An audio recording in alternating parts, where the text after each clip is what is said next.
Bonjour, je me présente, mon nom est Réal Landlois, mieux connu sous le nom de l'Homme Panache. Présentement, je détiens le record mondial de chasse à l'arc papillon avec un score de 249 points.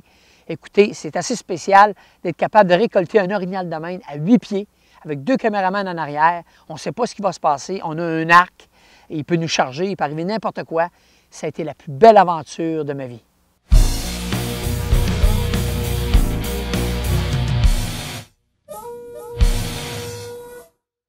Ma passion est tout simplement que j'adore aller en forêt, j'aime les animaux, alors ma passion, c'est la chasse. Ça me fait vivre des moments qui sont bien spéciaux entre l'humain, le contact entre l'homme et la bête. J'adore jouer avec surtout l'orignal, c'est vraiment l'animal que j'aime le plus. Quand on est très proche de lui, c'est toute une adrénaline, là, à grosseur que ça a, avec le panache que ça a. En forêt, la nature, c'est tout le vécu. Le vécu des animaux entre eux, c'est bien spécial. C'est vraiment la loi du plus fort. Ma passion, elle a commencé, j'étais très jeune. Avec mon père, il m'avait emporté à la chasse à l'orignal en Abitibi. Je m'en rappellerai toujours. J'ai eu même la chance, justement, de récolter mon propre orignal moi-même en étant jeune. J'avais l'âge de 16 ans.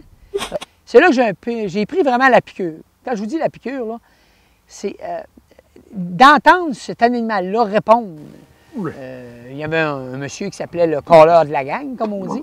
Il avait collé l'orignal, puis l'orignal était arrivé à peu près à 200 pieds de moi en faisant des sons très graves. Ça n'était même impressionnant. Puis après ça, cette grosse bébête-là qui apparaît. J'étais très jeune, le cœur voulait me sortir du corps, à force j'étais nerveux. C'était assez spécial à vivre. Fait qu'automatiquement, je suis devenu mordu de cette chasse-là, qui est la chasse à l'orignal. L'Homme Panache a débuté tout simplement ici dans mon petit garage à donner des cours de chasse aux chasseurs pour les aider. Alors là, quand j'ai vu que je commençais à avoir une belle expérience dans le domaine de la chasse à l'orignal, ce que j'ai fait, je me suis acheté une belle petite caméra et je suis allé chasser au Yukon, au pays des géants. C'est là que tout est parti, l'Homme Panache. J'ai commencé à donner des conférences, j'ai donné des cours, j'ai fait des films, puis ça l'a fait tout simplement qu'aujourd'hui, je peux faire 50 spectacles par année. Puis on vend des films partout dans le monde. Et maintenant, nos vidéos, on est rendu à 12 vidéos professionnelles qui se vendent un peu partout sur la planète, anglais, français.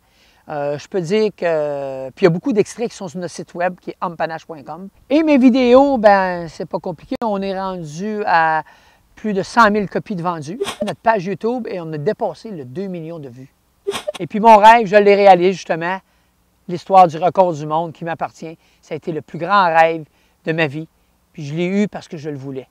La chasse, vous savez, est un élément essentiel, très important pour avoir un équilibre à la faune. Si on n'aurait pas de chasseurs en forêt, c'est seulement il y aurait un déséquilibre sur les populations, une surpopulation ferait en sorte qu'il y aurait beaucoup de maladies. Et après ça, il y aurait des extinctions sur certaines espèces. C'est ce qui est arrivé autrefois, avant que l'humain se serve justement de la chasse pour se nourrir. La chasse, vous savez, c'est un des plus beaux sports sur la planète. Pourquoi? Parce que c'est un sport familial. Le père va à la chasse, la conjointe, les enfants suivent. Tout le monde le soir, après la chasse, se retrouve à la maison avec un petit feu de foyer, une bonne bouffe, puis on discute qu'est-ce qui s'est passé, chacun de votre côté. C'est un merveilleux moment. Normalement, quand j'ai un rêve, je le réalise et je l'atteins. Moi, quand j'étais kid, j'étais pas le meilleur à l'école, ça c'est sûr. J'étais pas le moins bon, j'étais pas même parmi dans le milieu, comme on dit, mais j'étais un peu distrait. J'aimais jouer, j'aimais agacer. Fait que, de temps en temps, Réal Landlois est en pénitence, ça arrivait des fois. J'aimais bien agacer, puis je suis encore de même. Mais je pense que ce que j'ai appris jeune, c'est la joie de vivre. Je l'ai appris jeune, puis je l'ai gardé toute ma vie. Puis je crois que quand on est capable de vivre avec cette joie-là intérieure, on est capable d'aller loin. J'aime ça, organiser quelque chose que ça soit parfait. Je suis un gars qui est extrêmement difficile envers moi-même, alors je suis vraiment difficile envers les autres et envers ce que j'entreprends. Ma plus grande fierté pour moi, c'est d'être père de famille. De ce que je vis avec mes enfants, ça n'a aucun prix. C'est la plus grande fierté que j'ai, ce sont mes propres enfants. Et le défaut que j'aime le moins chez un humain, c'est une personne qui n'est pas loyale, qui n'a pas de parole. Pas capable. Puis l'imbécilité, pas capable. Les rêves, c'est fait pour être réalisé, les amis. Souvent, les gens me demandent, Réal, comment tu as fait pour réussir un peu dans la vie comme tu as réussi? Parce que j'ai quand même réussi quand même une belle vie, j'ai bien aimé ma vie. C'est tout simplement que moi, quand je me lève le matin, la première chose, c'est donner un sourire à la vie.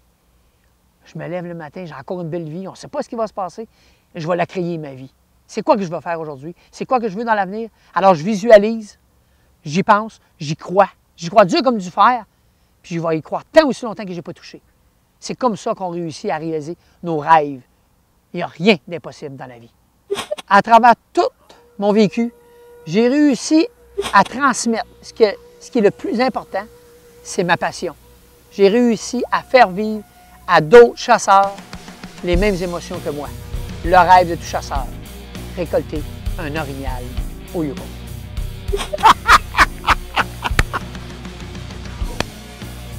Les gars, mettez pas ça.